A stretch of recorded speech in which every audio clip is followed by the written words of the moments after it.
India has crossed 75,000 recognized startups. Department for Promotion of Industry and Internal Credit has recognized more than 75,000 startups, which is a milestone coinciding with the 75th year of independence. Vice President M. Venkaiah Naidu flagged off a Har Ghar Tiranga bike rally by members of parliament from the historic Red Fort in Delhi this morning.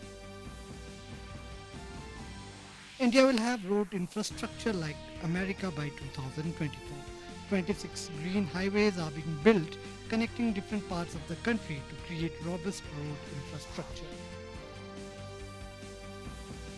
Lok Sabha has been adjourned till 2 pm amidst continued sloganeering against the government by different opposition members.